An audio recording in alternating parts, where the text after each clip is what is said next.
بسم الله الرحمن الرحيم. أن المعصية سبب لهوان العبد على ربه وسقوطه من عينه.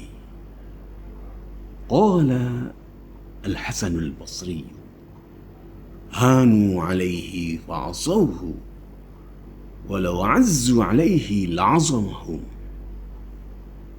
وإذا هان العبد على الله لم يكرمه أحد، كما قال تعالى: ومن يهن الله فما له من مكرم.